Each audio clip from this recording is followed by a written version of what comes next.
Hello, my name is Judy Foote, and I have the honor of representing the people of Random Buren St. George's as their Member of Parliament in the House of Commons.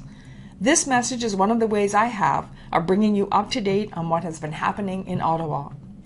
As you may have heard, Justin Trudeau and the Liberal team introduced a bold new plan to reform Canada's government and to make it work for you and those you care about. As working families, students, seniors, veterans, and those looking for a job know, Ottawa is broken, and Canadians desperately need a change in order to move forward. For almost a decade, Stephen Harper and his Conservatives have been working to advance their own interest rather than your interest.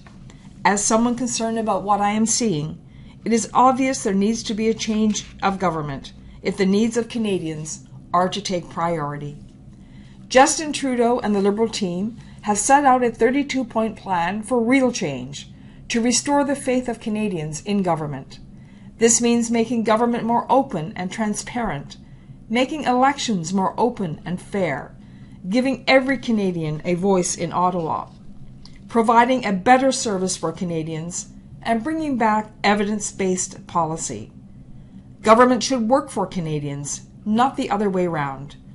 The Canada Revenue Agency needs to serve Canadians better, and we are committed to working to make sure the agency is responsive, user-friendly, and stops political harassment of charities. Canada Post is a lifeline for many communities throughout Random Buren St. George's and across the country. It needs to be protected. We will begin a new review of Canada Post to ensure it provides high-quality service at a reasonable cost to all Canadians, regardless of where they live. Government should meet the high service standards that Canadians expect from their government. My colleagues and I will work to streamline applications, reduce waiting times, and provide independent assessments to make sure that employment insurance, veteran services, and Canada Pension Plan appeals are being handled quickly and efficiently. After years of cuts by Stephen Harper, all of these services are taking way too long and do not provide Canadians with the kind of service they need. We must and can do better. Canadians should be able to hold their representatives accountable. That is why the Liberal caucus led the way in disclosing the parliamentary expenses of the Liberal members of Parliament so anyone can see them. Liberals believe the House of Commons cannot be a rubber stamp for the whims of any Prime Minister. It is time for real change.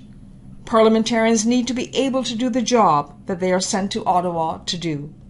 We need stronger parliamentary committees, more free votes so members of Parliament can represent the views of their constituents. We are also committed to changing the House of Commons standing orders to end Stephen Harper's practice of using omnibus bills which try to pack a series of unrelated measures into one bill in order to avoid legislative scrutiny. We will not use prorogation to avoid difficult political situations. The Canadian government should be reflective of the people it represents. That is why I am proud of our commitment to gender parity in any future cabinet. It is important to bring different perspectives and ideas to the cabinet table, and this is one measure that will help do that. Our system of government needs reform, even before members of Parliament get to Ottawa. We need to make sure every vote counts. That is why my Liberal colleagues and I are committed to making sure 2015 will be the last federal election conducted under the first-past-the-post system. Elections Canada is at the heart of our democratic system, and it must be strengthened. We need independent leaders' debates, ones that encourage engagement and improve the knowledge of parties, leaders, and policy positions. There needs to be an independent commission to organize leaders' debates during election campaigns, to end the partisan gamemanship that is unfortunately taking place right now. Elections, above all, should be free and fair. The anti-democratic laws enacted by the present government over the past 4 years undermine the health of our democracy. Political financing loopholes need to be closed, and partisan government ads should be banned. Government advertising should be used for the benefit of Canadians, not for the political gain of the governing party. Continued political participation is vital in the health of our democracy, yet the low voter turnout by youth is worrisome.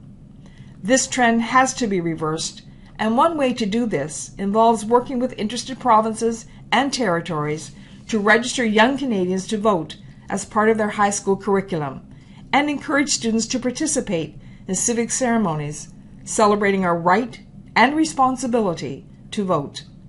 Elections Canada should also be supported in proactively registering those groups of Canadians who have historically had lower voter turnout, such as students. The government has an obligation to encourage political participation of future generations, not dissuade it.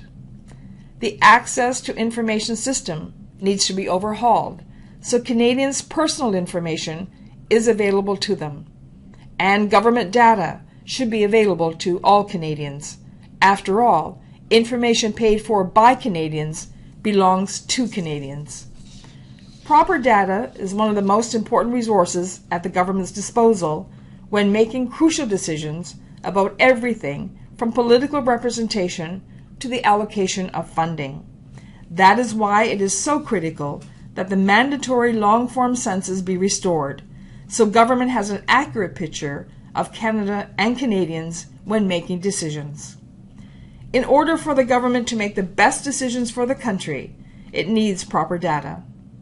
Statistics Canada must be made fully independent so it can fulfill its mandate of collecting quality data for government, the private sector, not-for-profits, and researchers alike. Political interference has no place in the collection of vital information. Governments need to embrace evidence-based policy. Some of the brightest scientific minds in Canada work for the federal government, and we need them to be able to speak freely about their work. A Liberal government will create a position of Chief Science Officer, who will be in charge of ensuring that government science is freely available to Canadians, that scientists are not muzzled, and that the work of these experts will be taken into account when decisions are being made. With the wealth of expertise and data all government departments generate, it is important it is used effectively to improve the lives of Canadians and ensure that Canadians are getting value for their tax dollars. A fixed percentage of program funds should be devoted to innovation, to try and find new solutions to problems, and ensure program dollars are invested where they will do the most good. It is time all Canadians get the government they deserve. It is time their children and grandchildren get a future that is brighter than the one we had handed to us. And it is time for a government that works again. In the weeks to come, you will hear more about the Liberal plan for Canada and how it can bring about that badly needed real change Canada needs.